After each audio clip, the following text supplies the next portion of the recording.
Hello and welcome on the LPT IPMAT channel. And as you all know, recently the response sheet for IPMAT Indore has been released, and a lot of you I think must have looked up your answers and your responses and also calculated your scores.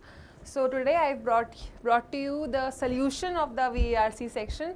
I mean, of course, it's necessary for us to realize that what kind of questions appear in the exam and how they were supposed to be solved, right? In the first glance, I have this PDF of the questions that were there in the exam. So in the first glance, when I went through this paper, the first thought that came to my mind was that the first RC is of course a lengthy one. Besides that, when I read the first two lines of this RC, I also realized that if I were a student sitting in this exam, I would have not opted this RC as my first choice, or I would have not started solving my paper from the very first RC. Why? Because it is slightly difficult and slightly heavy. I will not say that it is based on some abstract topics such as philosophy or astronomy, but yes, I would say that it was sort of heavy, so I would have skipped this one when I would be attempting the paper, right? So I will not take this one as my first option, but I would go forward and check. Then I found another RC, and this was significantly shorter in length.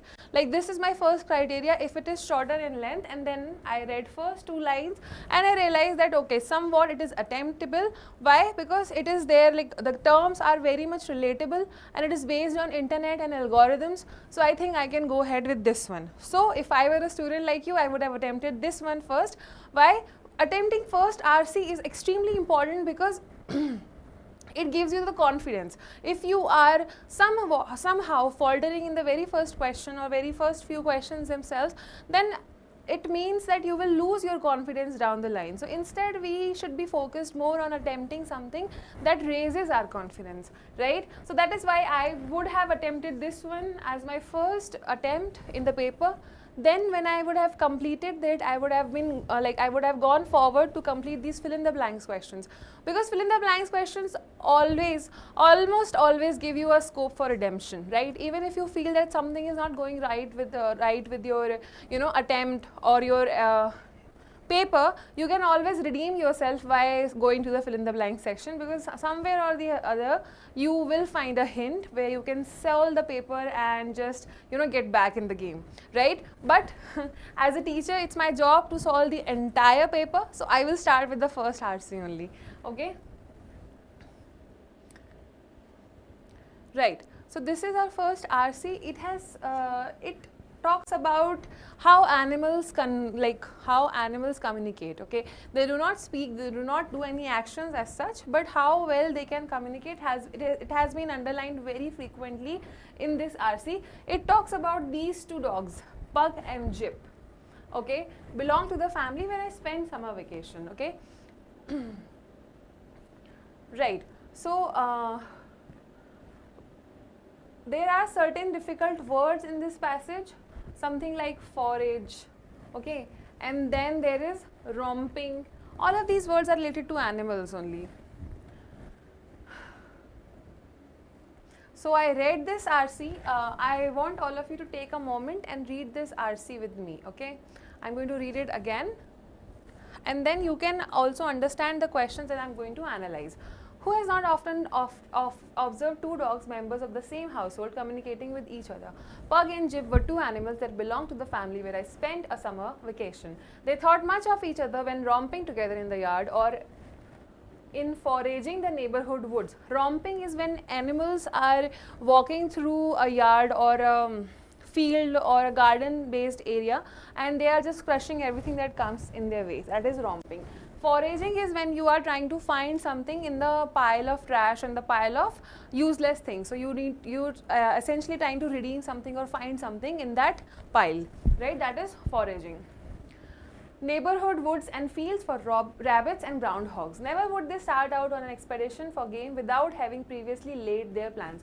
So now it's talking that Pug and Jip used to lay their plans before going out for an expedition. It was interesting and amusing to watch them. They would bring their heads into close contiguity. Contiguity means close connection or close proximity here. Okay, remaining in the position for 2 or 3 minutes, when by mutual consent they would separate, look each other in the eyes, and then start off in different directions for the scene of their projected enterprise. Projected enterprise is what exactly here? It is the foraging mission that they are going to go into the woods or fields in search of rabbits, right? Times out of number, I have observed such behavior and have always discovered that they meant something of the kind. Times out of number. Now this is a phrase and it is used to mention that a number of times the author or the speaker has observed the dogs acting in that particular way. There were no audible utterances, no visible gestures, yet there was an interchange of ideas. Through the medium of the eyes, were the thoughts conveyed. So they are saying that no audible utterance, I cannot hear anything, no visible gestures, I cannot see anything. Yet there was an interchange of ideas. So he is talking about the communication between the dogs. Through the medium of eyes, the thoughts were conveyed. It was spirit speaking directly to spirit. So he is saying, or the author is saying, that it was their spirits communicating, their souls communicating with each other, conveying by a single glance of the eye thoughts which whole volumes would fail to explain. Very beautiful line, that there is a single glance of eyes and thoughts are getting conveyed. Even a long lengthy passage would fail to convey that. Right? Okay. Each species of animals has its own dialect, yet there is another language, a sort of animal lingua franca. Now lingua franca here again is a passage, is a phrase which is very commonly used, and it's one of the favorite phrases of IPMAT, which basically means some sort of main language, something that is known by everybody around the world. So that is lingua franca, that is the common language, okay.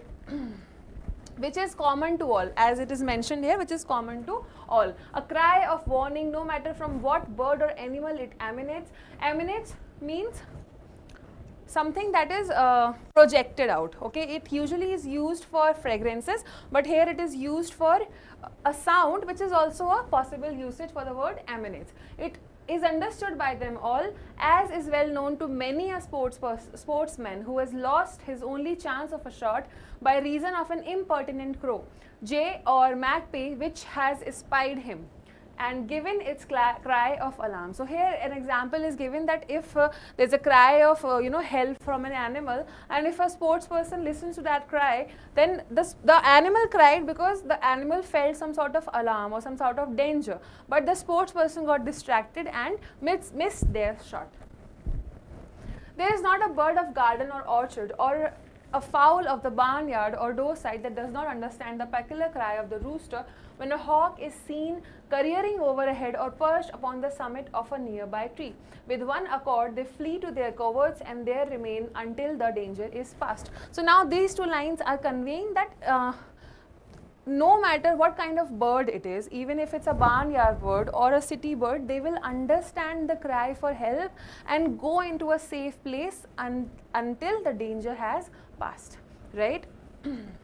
Okay, no more quarrelsome and pugnacious species of bird exist than the English sparrow. Now it is giving example of English sparrow. Quarrelsome, somebody that fights a lot. Pugnacious, that has malicious intent, that is pugnacious.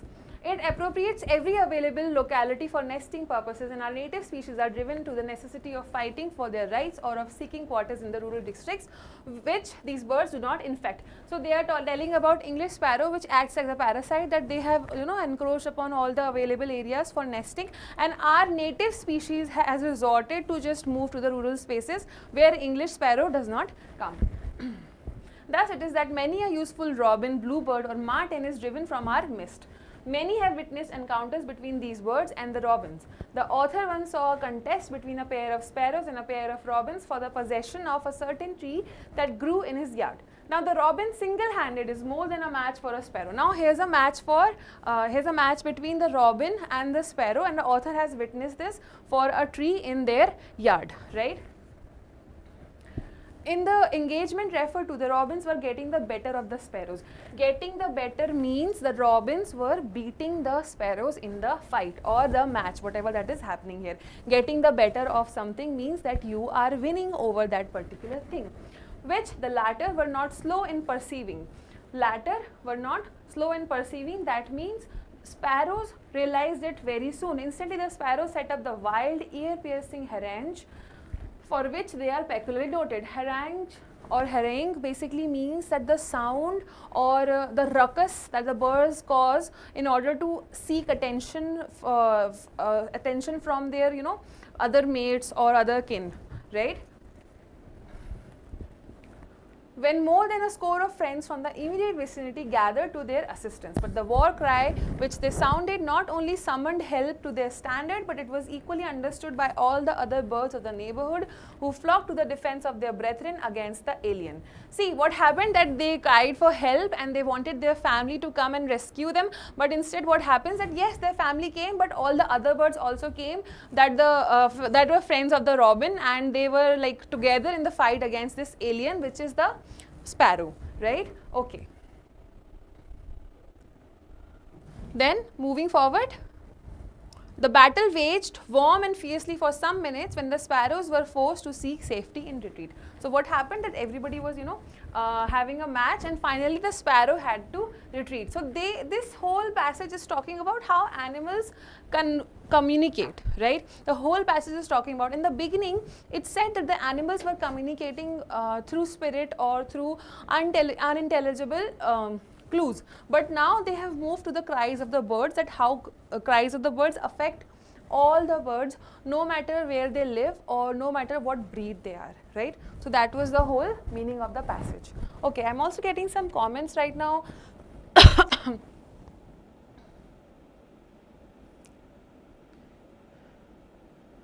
Yes, if you are getting 144, sure, I think you should apply, and you should not leave any options. If it is like possible for you and if you are eligible for that, please go ahead and apply. Now let's solve the question. The narrator observed that the two dogs, Pup and Jip, that belong to the family. Now there are 4 facts about these 2 pups, and we have to see which one is correct.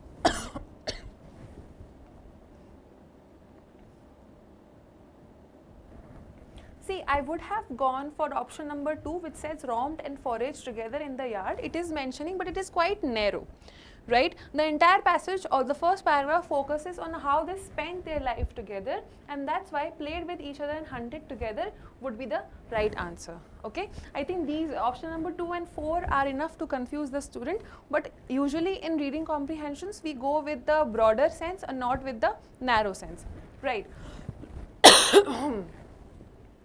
Question number 2. The term lingua franca refers to a language which humans cannot learn or understand. See, I just explained to you the term lingua franca basically means common language which is used to communicate by almost everyone and not dependent on what species they belong to. So option number 4 is the answer, which is very direct here. I will not consider this as a difficult question. Okay, the cry of warning from a bird or animal. Yes, this question, it has been directly mentioned in the passage that it is distinct enough, because it has been mentioned multiple times in the passage that no matter the species, the birds will always come to the rescue of another bird. Okay, 4th question.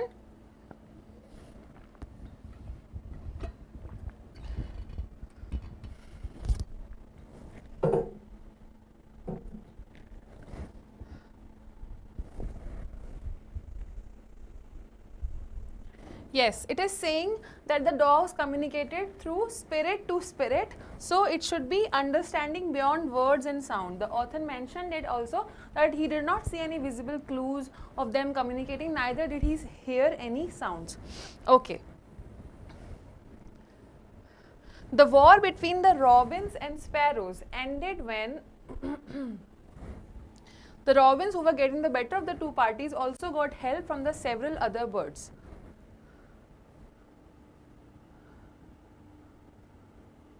Yes, the robins were getting the better of the 2 parties. This line is directly mentioned, so there is no point for confusion. See, sometimes it happens that the passage appears difficult to you, but the questions are comparatively simple. According to the passage, the English sparrow is quarrelsome, pugnacious, and it occupies whatever space it can find. Very direct, very factual question. So the questions are comparatively easy for this passage. Now let's move on to the second one. Okay. Anger can be a useful emotion. It can play a key role in building a strong individual psyche and also a just society. But the algo hacking of our brains to keep them in state of incessant anger, that's pure poison. Incessant anger basically means that useless anger, okay, which is there but there is no absolute use for that anger.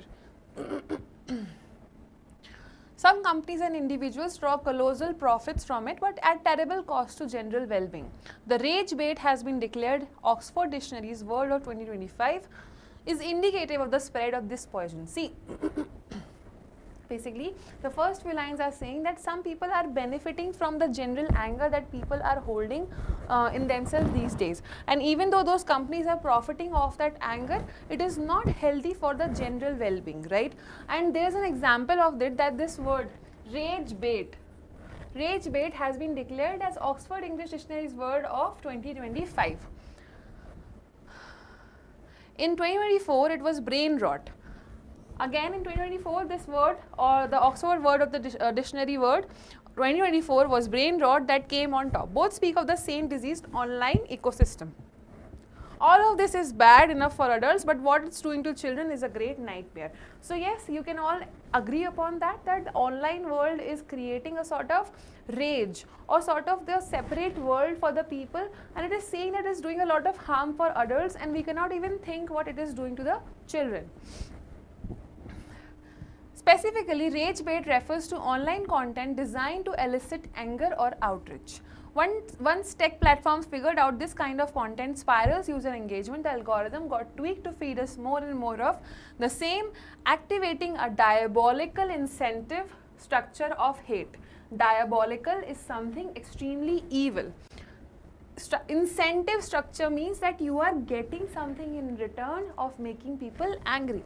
Of course, in this swamp, reality is completely distorted. You could take any major event of recent times as an example, and the difference between your newspaper's reportage and your online feed would be dramatic. We have done a similar passage on fake news during our one such session. So anybody who had read that would have completely understood the main idea of this passage, that yes, newspaper reportage is much more practical and to the point as compared to your online feed, which is usually dramatic. Reading responsible accounts of pollution, a terror attack, an election result, etc. would give you food for thought. On social media, you would be targeted with stuff doctor to send you into troll mode. If you block the accounts that most inflame you, you deprive them of your attention. Now it is suggesting a solution that you should block the accounts. You refuse to buy the hate they are selling. Blocking even hurts them with the algorithm. David did defeat Goliath. Now this David and Goliath story, I would say, goes long back to the Greek mythology, where David and Goliath was a huge titan, huge monster, and David was just a common hero, and he was expected that he would fail against Goliath, but David was comparatively weak also from Goliath. But David ultimately won over that titan, that monster. So there it is saying that even though we are making a small effort of blocking those accounts, we can still overcome this issue. And make no mistake, this is a civilizational battle. Now this David and Goliath story was like rooted in the mythology as something that was done to save the civilization. So exactly that reference has been picked up in this passage, and it is saying that this also is a civilizational battle, that it is like affecting the very foundations of our society. We must fight against the atrophy of our attention. It's captured by the most terrible types of things that human nature can be drawn to, and to regain our sense and sensibility. Okay, right. I don't think atrophy here basically means the slow and gradual destruction of something, that is atrophy. Okay, fine. Now coming to the questions. Coming to the question number 7. The writer states all of the following except. Now here you have to find what has not been said in the passage, which makes the question slightly tricky because these kind of questions are easy to confuse. Misuse of anger can negatively impact general well-being. Yes, has been mentioned. Anger has been used by companies to gain monetary benefits. Yes, exactly, has been mentioned. Constant anger has a function in certain situations. Yes, this was the very first line of this passage. Anger has no useful purpose as it has no outcome. It has not mentioned here that anger does not have any outcome, or does it have any outcome. So we cannot really say anything about the outcome. So option number 4 is the answer, which is not mentioned here in this passage. Now moving on to question number 8. The reference to David and Goliath suggests that, yes, the exact story for this question, you needed to know the reference from where this has been picked, and for that then only you could have answered this question. So the seemingly weak can succeed in unequal fight. That is the answer to this question. The rage bait problem can be addressed by, see, it's very easy. Consuming more news on social media? No. Algo hacking content? No. Turning one's attention more closely to hateful? No. Blocking sites that propagate inflammatory content? This has been directly mentioned in the passage. Okay. According to the author, rage bait works when? When exactly does rage bait work?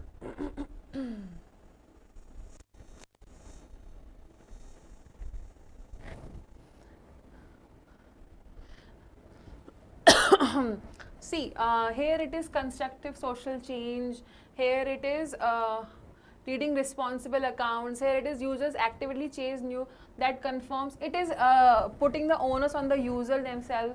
So instead I would go with option number 1, tech platforms deliberately supply distorted. This line has exactly been mentioned in the passage, so we can get the reference from there. The phrase a civilizational battle could best be interpreted as a conflict that affects. See, a lot of you are going to get confused in this question. Why? Because, okay, fine, it is not a battle of classes, okay, it is not a battle of social beliefs or behavior, right? You are going to get confused between option number 1 and 3. A change into a new and better type of society. If I mark this answer, I am basically saying that current society is bad and we need a change that renews an entire society. But no, all I am saying is that it is just making us angry for no reason, and this is not our civilization. This is not the foundation of our civilization. So I would go with option number 1. That should be the answer. The author is of the opinion of. Now we have to figure out the author's opinion. See, this is directly a line in the passage that if you see the reportage from proper news channel, it is food for thought, and that exactly has been mentioned here in option number 4. So 4 is my answer. That is the answer to this passage as well. I think we are done. Yes. Now we come to this fill in the blank. The rich businessman bought a luxury duplex apartment that must have cost. See, whenever we are talking about something really expensive, okay, and we see the option an arm and a leg, which basically means that something you had to sell your body to get that thing. Maybe you had to sell your arm or leg. That from there this idiom has come, right? So answer in this case would be option number 2. Other than that, large, bushful, entire legacy, they are not idiomatic expressions. Incredulous, bombshell. Incredulous basically means something you cannot trust. Bombshell is used for basically people who are very explosive in nature, or maybe people are very, dramatic or create drama or explosions wherever they go. Right. 14th, while traveling on the highway, my car had a flat tire. It started to rain and I got drenched. Okay, originally this question is not like this. While traveling on the highway, my car had a flat tire. Okay, to dash, it started to rain and I got drenched. This is the actual question. Okay, so now I have to fill this one blank. Now perplex me further add to my complexities. These are both not idiomatic expressions, so I will not fill them in this blank. Befuddle. Befuddle means to confuse somebody, okay. Befuddle me would not be the right choice in this case. I would go with make matters worse, which is the answer to the 14th question. Okay, 15th. The philosophy professor confused his students with a complex ethical problem. Meera was the only one who understood it and gave a dash response, an response. Okay, the professor has already confused the students. So I have to mark an answer which means the options were clearly understood or the answer was very practical or understandable, right? So out of the 4 options, option number 1, it actually basically means that something which is not easy to understand, okay. Now going for didactic. Didactic means something that is an analytical solution but also has a hidden solution. So yes, didactic might be the answer in this case, but plausible means something understandable or something very practical. So I would go with option number 2, plausible. Okay, I know a lot of students got confused in option 2 and 4, but here 2 suits better. Okay, when the young man's father had a heart attack, the whole family panicked. He was the only one who dashed and immediately sent for an ambulance. Now, got reasonable basically means that something has already happened and afterwards you are taking a decision. So got reasonable would be wrong in this case, right? Then remained woke is not an idiomatic expression. Remained woke, I don't think woke is, except like woke is a very Gen Z term. A lot of you must be knowing what woke means, but definitely it will not fit in this context. Then we have got his school. Instead of got his school, it is kept his school. Kept his school. Right? So we are left with only kept with his head, which is the right idiomatic expression here, and also our answer for 16th question. Moving on to the 17th question.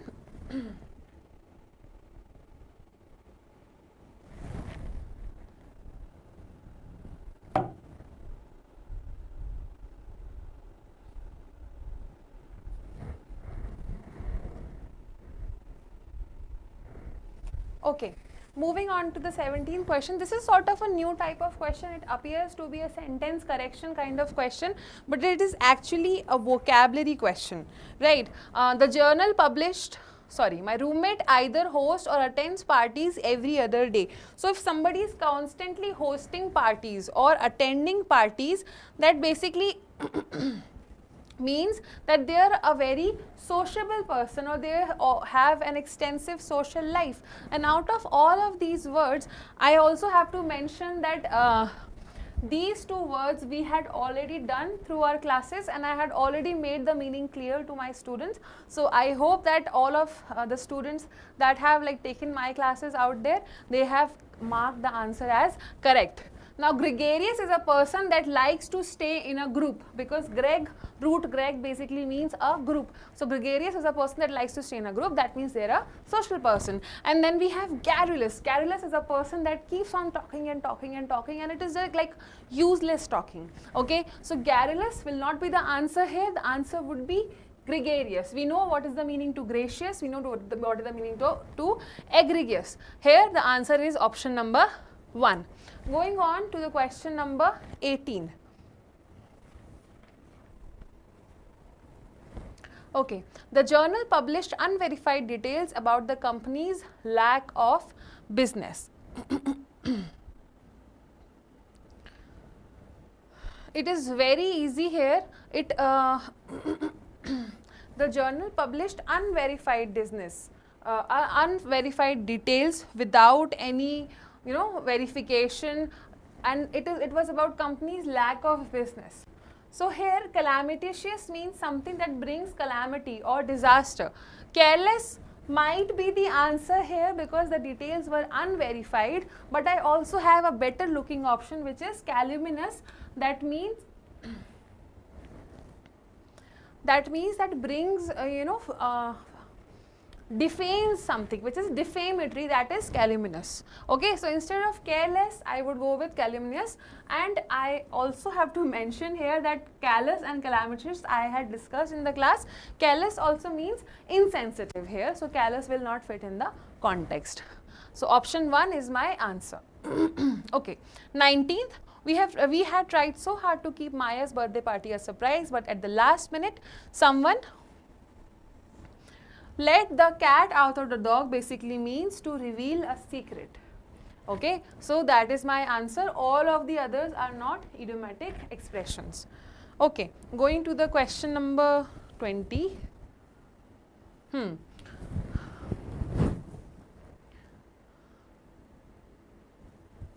So basically I have to replace this word from a word that makes the sentence correct. Now disposed here.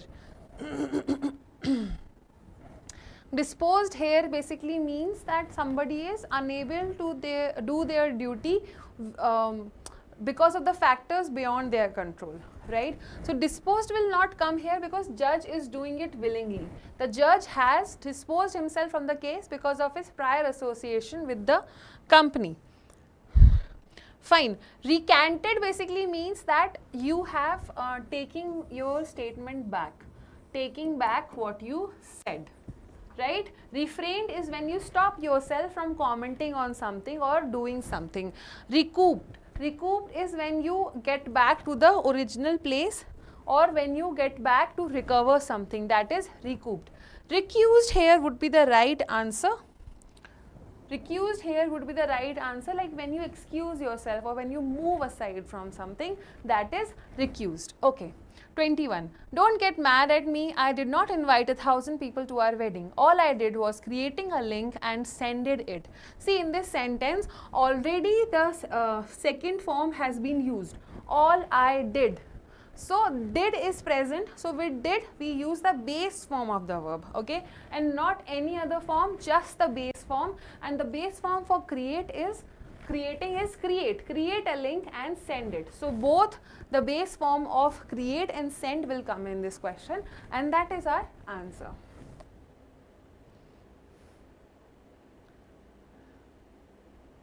Okay. The college now has a creator to help students with their personal as well as academic challenge. To help the students with their personal and academic challenge, who does this job? It is the counselor. Not the counselor with a C, because that is a person that belongs in a council. A council, that is an administrative unit. Here, a person who provides counsel is a counselor. So that is the difference between one counselor and two counselor, and one is my answer. Okay, moving on to question number 23. Now in this question, they have not only mixed up the grammar, but they have also mixed up the vocab part. Okay, so now you have to figure out which word is correct and which phrase is correct. Okay, even as the team's die-hard fans lost all hopes of a win, alone came the last batsman and surpassed them with 3 sixes in a row, leading to the team to its victory. See, if I were the student here, I would say they're talking about die-hard fans losing all the hopes. So here surpassed would not be the right verb, because surpass basically means when you are moving so fast that you leave everyone behind. So here the context is wrong. So surpassed will definitely not come. Superannuated means that when you intensify something. Okay, so obviously the batsman is not going to superannuate the die-hard fans, right? So surprised should be the answer. And now there are 2 options that have surprise. So I have eliminated 2 of my options and I am left with option number 3 and 4. And alone came is not the right phrase. Along came, that means that batsman came along and that batsman said, okay, fine, let's go, I will get this match. So option number 4 is my answer. Okay, although she has not been at her best this year, imagine that she would win this match against the reigning champion. No one would doubt her caliber as a sports person. Here it is acting as a conditional. Here we are imagining a future situation, a hypothetical situation, and for a hypothetical situation, we go with should. So again, I've eliminated two options. And I'm left with option number 2 and 3. So with should, always the base form of verb is that comes. So answer would be, should she win this match against the reigning champion? So option number 3 is my answer. Alright. I hope it's making sense to you so far. Moving ahead. Now we have question number 25, which is a para completion question. I want all of you to take a couple of minutes and read these questions first.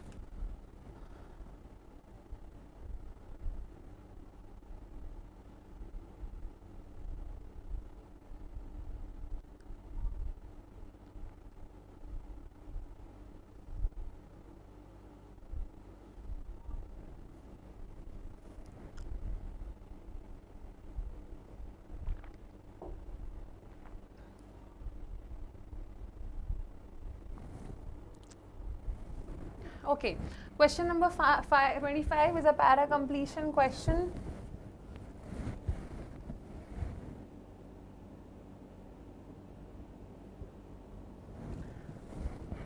Fine. Tech companies are spending billions to build data centers that power AI systems for growth and security. The data centers consume huge amounts of electricity, which has raised the cost of electricity for those living near the data centers. Some tech giants are now saying that they will seek to pay not just for the energy its data centers use, but also to cover the cost of updating and adding necessary electricity to the grid. Fine. So now the passage is somewhat arriving that tech giants are paying the cost. Why exactly? So that not everybody is burdened because of the cost, right? So I have to choose. In all these options, the focus is getting shifted.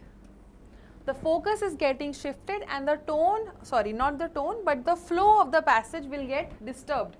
But in option number 1, the flow remains constant and that is my answer. Okay. Now for 26th question. Okay. Writing has long been a primary tool for thinking, dash. The articulation of thought, a foundational human skill, risks atrophy due to the deployment of AI. Help from AI is a gentle, persistent pressure, removing idiosyncrasies and pushing writers towards a standardized, middle-of-the-road voice. In a manner of speaking, the originality of writer's voice is lost.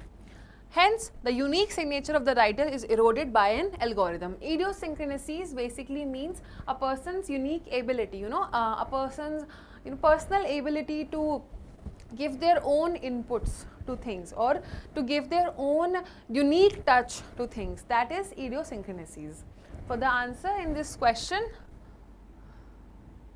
without human effort, however, difficult concepts cannot be easily communicated to the reader.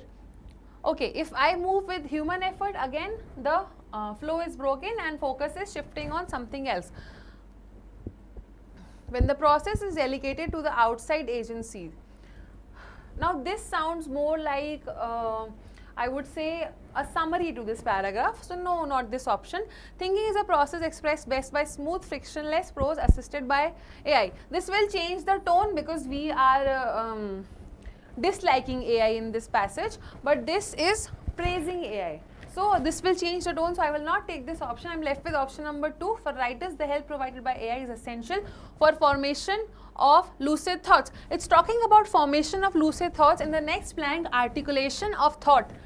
The next blank, articulation of thought is mentioned, and that's why it also maintains the continuity, which is my answer. Okay, question number 27 now. With access to content and streaming video platforms among Indian viewers increasing, producers and creators seem to be taking fewer risks. Streaming services subscribers in India have traditionally appreciated the craft, acting and storytelling of some exceptional videos on platforms like Netflix and HBO. Okay, driven by algorithms and a tendency to replicate templates that have worked in the past, Indian streamers increasingly favor star-led shows and films that promise safety over experimentation. Hence, 2025 had fewer standout originals.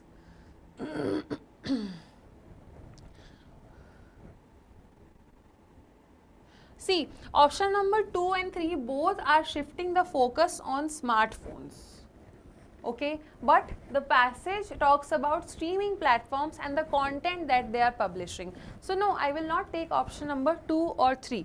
Now talking about the first one and the fourth one, without a discerning viewership, Indian producers have had to use social media. Again, the focus is shifting on social media, again breaking the flow of my passage. So best is option number 1, which is talking about producers gravitating towards content that entertains a wider section of viewers, which is exactly the second last line of this passage. So this line sits well. Okay, coming to the 28th question now.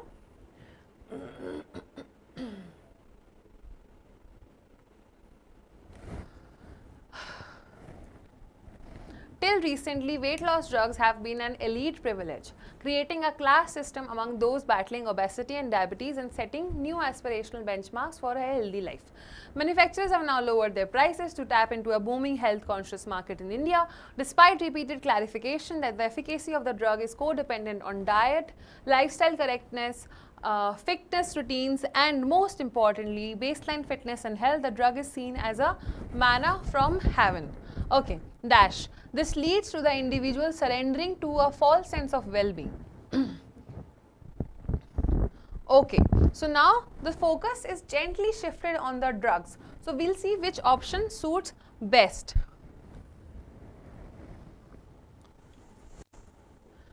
Weight loss drugs have allowed celebrities to parade their thin age-defying bodies. Weight loss is a path to thinness, a healthier lifestyle and more attractive image. Will not take option number 2 because it talks about weight loss, but here it is talking about the drug itself. So, no. This creates a false sense of complacency about the drugs, notwithstanding their side effects. Now here somewhat the side effects are being mentioned, but it is not talking about the side effect. The passage is talking about that even though we have drugs for weight loss, we also need to control our diet and our habits, right? So option 4 will also not sit. Weight loss drugs have allowed celebrities, okay fine, goes with the flow of the passage, but here drug is seen as manna from heaven. That means the solution for everything, right? So instead of 1, I would go with option number 3. The once a week jab is seen as a convenience, obviating the need for any other action. So this goes, this goes perfectly with the flow of my passage, and that is the answer here.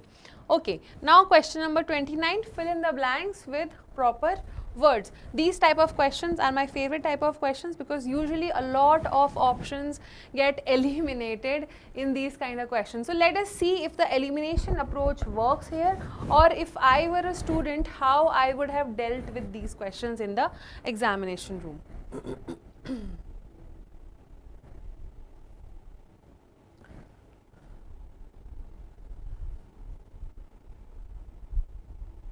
Okay, the newly appointed professor found it hard to dash the students who were, okay, engage, encourage, inspire, enthuse, all fit in the first blank. Who were dash, deficient, withdrawn, belligerent and difficult.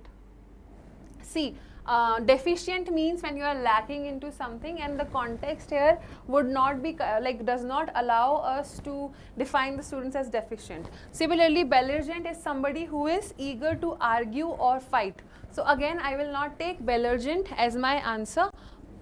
So I have already eliminated 2 options up to the blank number 2.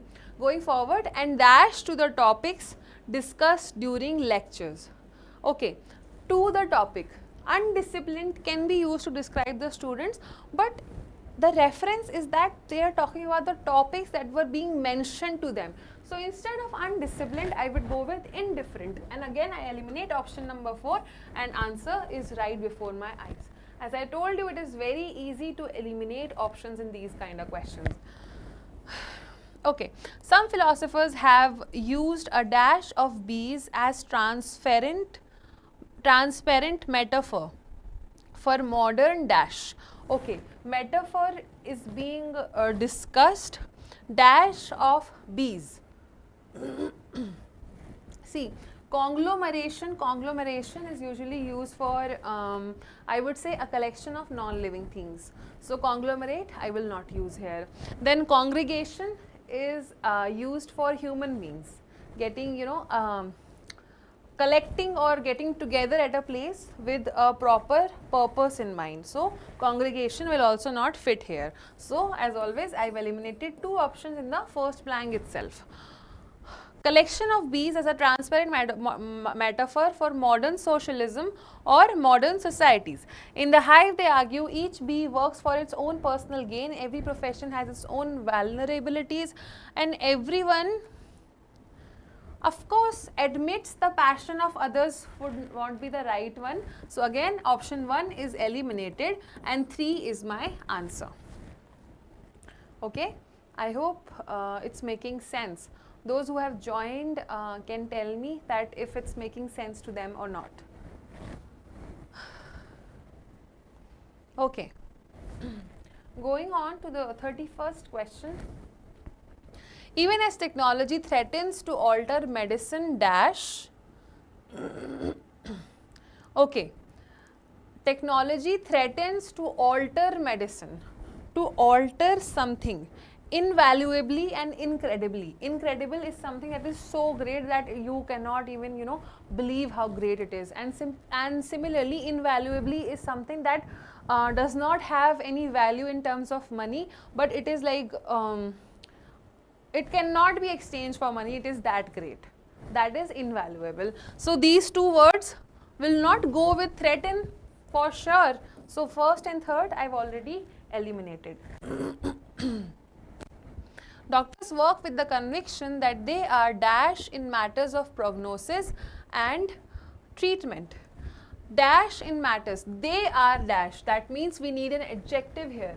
Immutable, indispensable. Indispensable is something we cannot do without, something extremely important. Immutable is something that you cannot mute or you cannot like push out of the scene. Okay, so okay, those both words are fitting well. However, history shows that those most invested in their own dash are rarely the best judges of their own irreplaceability. Okay, those most invested in their own dash. Subculture or survival? Of course, survival, because best judges of their own irreplaceability. Subculture, here we are talking about the survival of doctors. Basically, if they would be replaced by machine or not. Okay, so instead of subculture, survival would be a better choice, and hence option number 2 is my answer. Okay, going ahead now.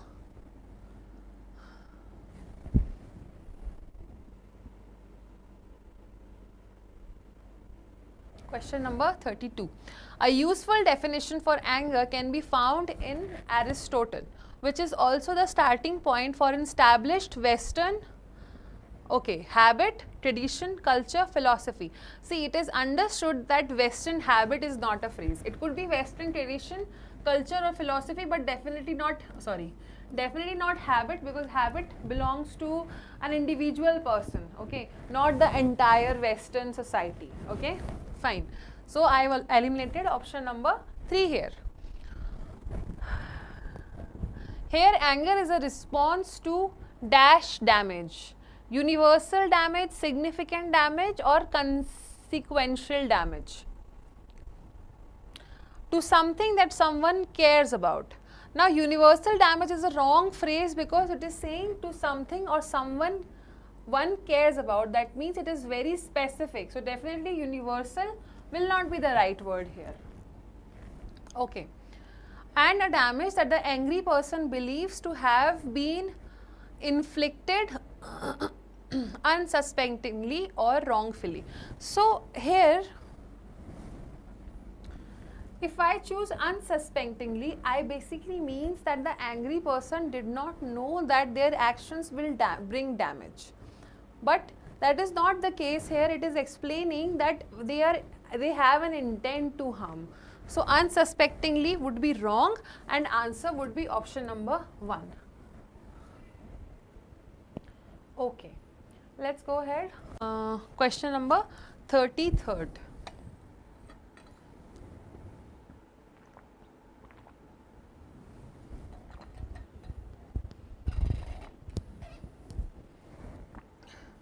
In the hothouse dash of social media.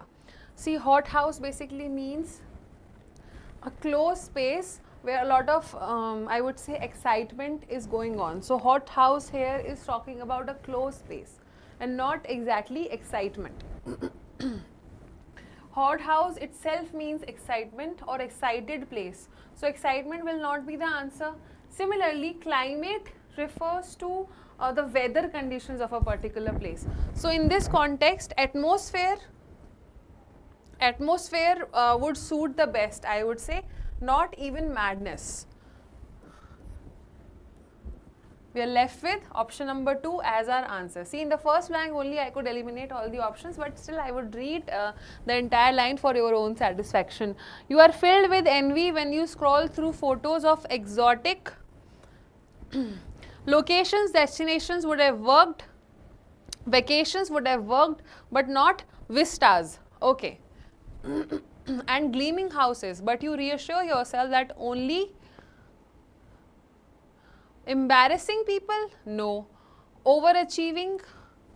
No. Ordinary? No. Your humble home is all that you want. Oh yes, your humble home. It is being compared, something materialistic and something basic or humble is being compared here. So of course, the mentioning of this word humble validates the usage of superficial here, which is also my answer to this question. Okay, 34th.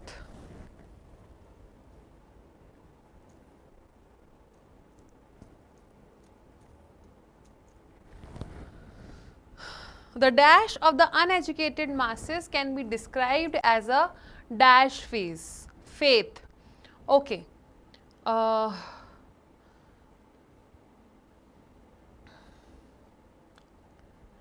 Here, like, except credibility, all three words fit. Credulity, hysteria, indifference. Credulity basically means something that, like, something that you cannot, something that shows the act of trusting something. Okay, that is credulity. And credibility is basically the accountability. Okay, so credibility will not come here. Other than that, all three can come. So I have eliminated option number 2. Can be described as a dash faith. Now, groundless, strong faith, or jingoistic. Jingoistic basically means something which is overly patriotic. Okay, so much so that it comes to the point of harming others. That is jingoistic. Jingoistic faith believes in fake godmen based on instinct or emotion rather than on any. So obvious premise will not come here. Because of jingoistic also I am eliminating option number 3. So 1 is my answer. For 34th, option number 1 is the answer.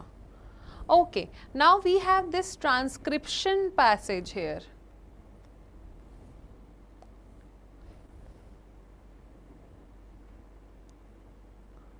Okay, I'll give it a read for all of you and then we'll solve the questions.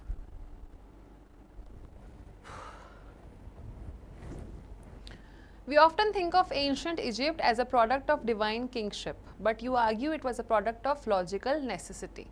How did the geography of Nile dictate Egypt's economic and political structure? Guest. Okay, so there's a host to this podcast and then there's a guest.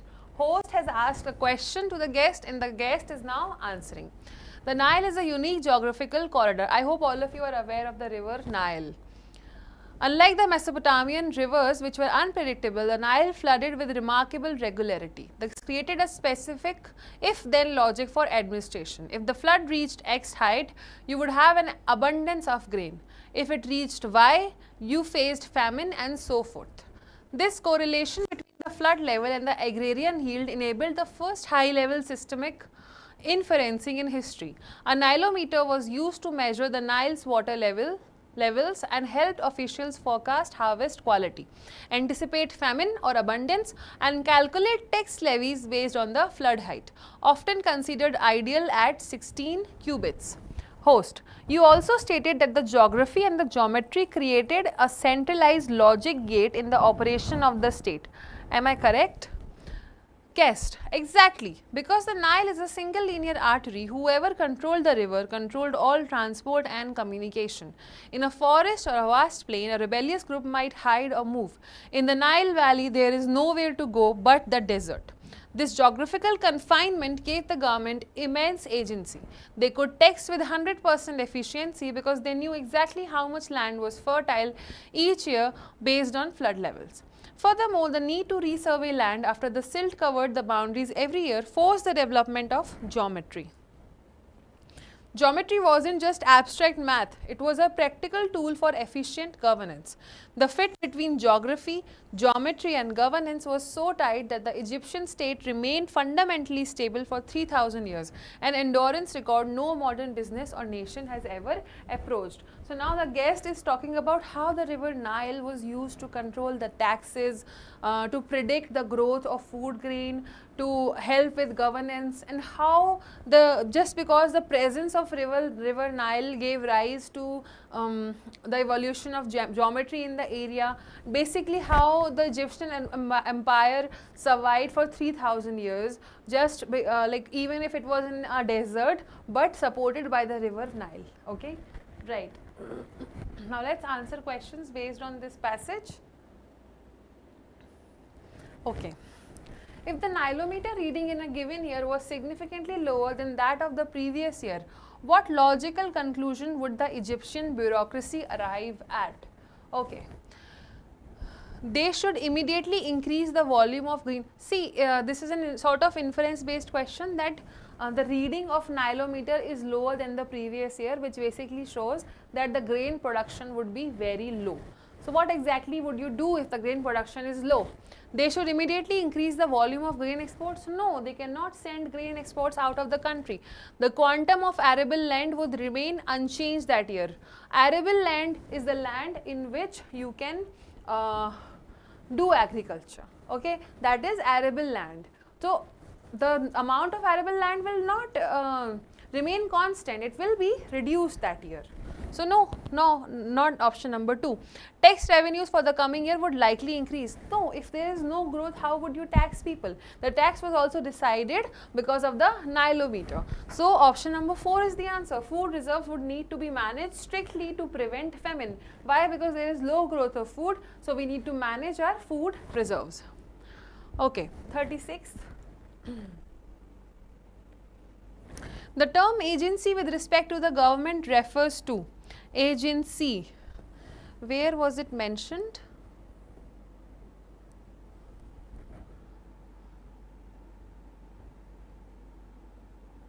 Yes.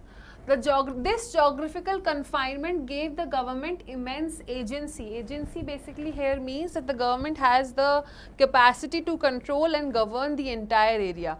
Mercantile belief that the government controlled all commerce? No. Department responsible for calculation and collection of taxes? No. It is talking about the territory and how confined the territory was. So option number 4 is the correct answer. I believe this passage is not very difficult, neither the question nor the passage to understand. I think it is the novelty of the concept of transcripted passages that students often find as difficult. Other than that, I don't think anything is that difficult in this passage. Just a comment from my side, because the kind of stuff or the kind of passages we practiced, a lot was based on the current affairs or the news. So if you are, somewhat capable or somewhat aware of those words, these concepts are not that difficult to understand. Okay, Question number 37. The host refers to a logic gate. What is the input and the output of this gate? Good question. I think one of the few questions that I find of good quality in this paper. What is the input gate and output gate? See, they are talking about a logical gate. I think all of us have somewhat studied those logical gates during our school, that you give 1 as the input in the one side and 0 as the input in the other side. So if there's an AND gate, what would you get? If there's an OR gate, what would you get, right? So it is talking about those kind of logic gates. What is the input? The input is, of course, environmental data. Why? Because they are measuring in the nilometer the level of the river. That is the environmental data. Output is what kind of taxes you have to put, how much management, how much import export will need to take place. That is the administrative action. So option 1 is the answer. Just need to have the knowledge of logical gates, and then this question would be answered. See, I'm not saying that you need to know all spheres of life to solve this paper successfully, but I think every year or every time you are advised to read a newspaper or to analyze a news article or to read an editorial as an assignment, I think the main purpose of that thing, or at least for me the main purpose, is that you guys understand these general terms. What is a logical gate? Okay, what is the Egyptian empire, or where is river Nile? I mean, the questions as simple as the location of a certain river makes the comprehension of these kind of passages extremely easy and plausible for all of you. Okay, so I hope now all of you are seeing the point of those editorials that I keep pushing. Okay, moving forward. Question number 38.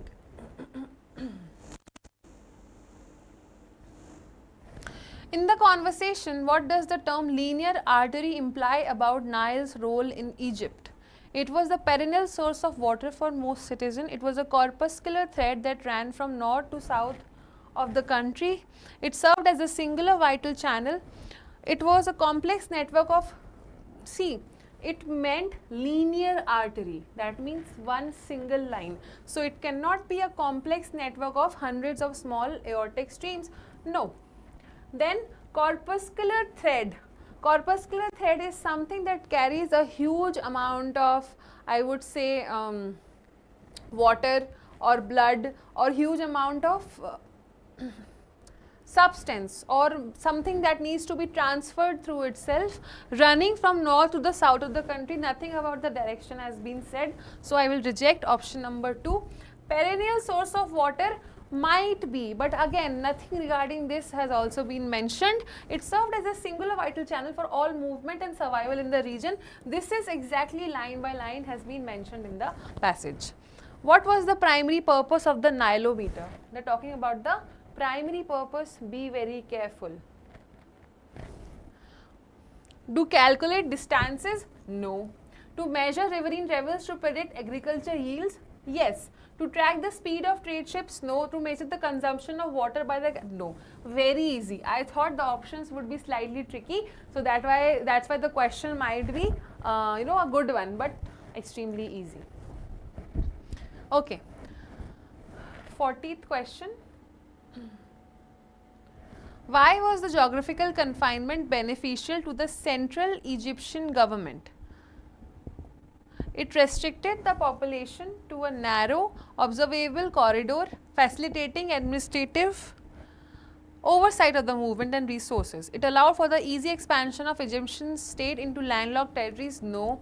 It provided a natural defense against both land as well sea-based invasions. No. It minimized the need for complex governance structure by forcing all citizens to live in a single. No. Option number 1, again very factual, very direct.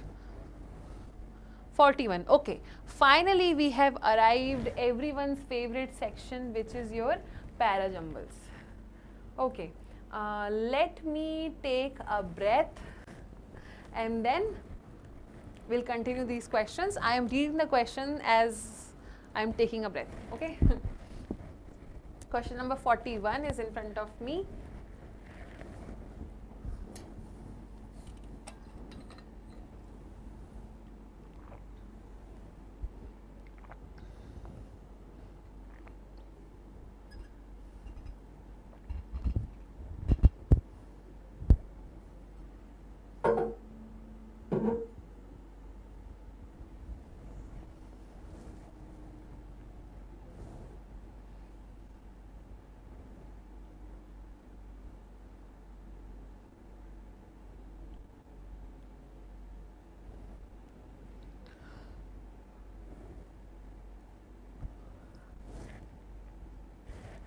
Okay, in this question, these two already contain a pronoun, so I will not take these as my opening sentence. Now, a manufactured pathogen is also a danger. It is saying also. That means again not the intro sentence. Very easy. I will take sentence 3 as my intro sentence. Now, it says pandemics are expected to occur more often and become more deadly because of climate change and globalization. In this sentence, it is going to be less of freak biological occurrences and more like hurricanes, which are increasing and becoming more devastating. Hurricanes are directly somewhat related to this climate change or the climate being affected. So, I would go with 1 after 3 and then I will add 2 and finally 4. So, 3124 is the answer for this paper, sorry, for this question. Okay, moving ahead to the 42nd question. But starts with but, not intro. Look closer and you will see the indications of an AI artist such as no social media presence, no videos and no improbable number of songs. Okay. Okay, I am having a hard time deciding the intro sentence in this question. So, I would rather make a pair. And I can see that 2 and 4 are working like a pair. 3 of Sienna Rose's jazz infusion songs are in viral top 50. The most popular, a dreamy ballad titled Into the Blue, has been played more than 5 million times. So, that is one pair. Many of her albums on the platform are flagged as computer generated, which means 1 and then finally 3. 2413 is my answer. So, you get the idea that when you are having a hard time finding the intro sentence, you go ahead and make a pair, whichever pair that is easily observable to you. Okay.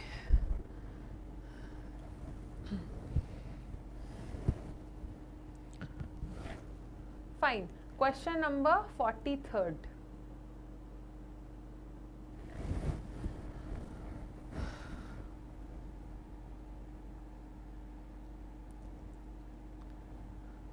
One is talking about production of food. At the same time, no, will not take as my intro sentence.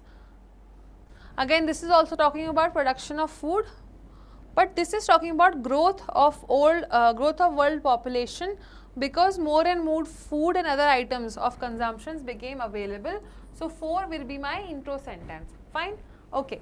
Then I will talk about production of food, which is a general sentence, and as I have told you before that general sentence comes first and then the specific sentence, and this sentence here is specifying how more and more food is being grown. So, 4132 should be the answer in this question. Okay. Moving on to the next one, question number 44th.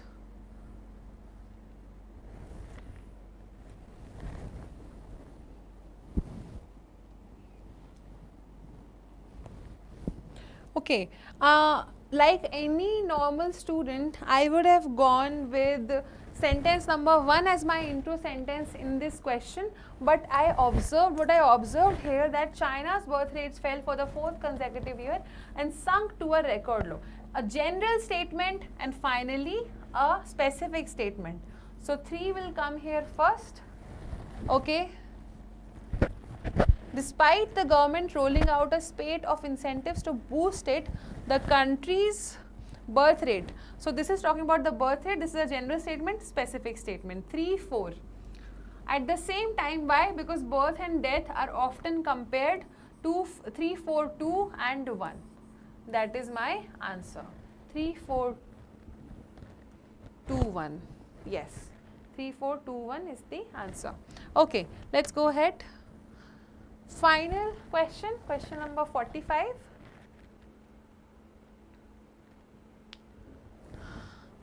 Okay. Company putting an extra. Okay. There are also is here. So, I will not take this as my intro sentence.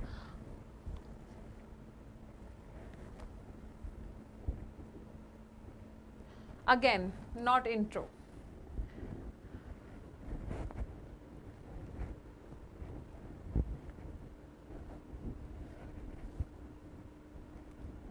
Okay, it is talking about how long people work.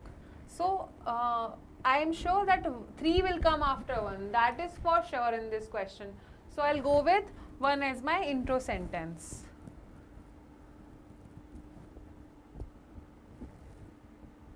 Okay, usually the way to get ahead. Elon Musk once said that no one ever changed the world, promoted to.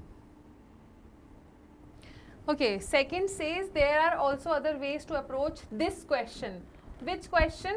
I think question mentioned in sentence 3, how long people actually work is not the same as how long they ought to. Right? So 2 will follow 3, that's for sure. So now I have to find the position of 4. Okay, it tells about how long people work for, and then sentence 3 ultimately carries on that idea. So 1, 4, 3, 2 should be the right order. 1, 4, 3, 2 should be the right order for this question. So yeah, that was question number 5, and that will be all for the VARC section of IPMAT Indore 2026 paper. I hope the solutions were understandable by you all, and please leave comments in case you didn't understand anything, or if you would like any other series just like this, and if you want any personal interview tips after the IPMAT Indore exam, then also your comments are welcome. Thank you very much. That will be all, and this is Kainat Habib signing off.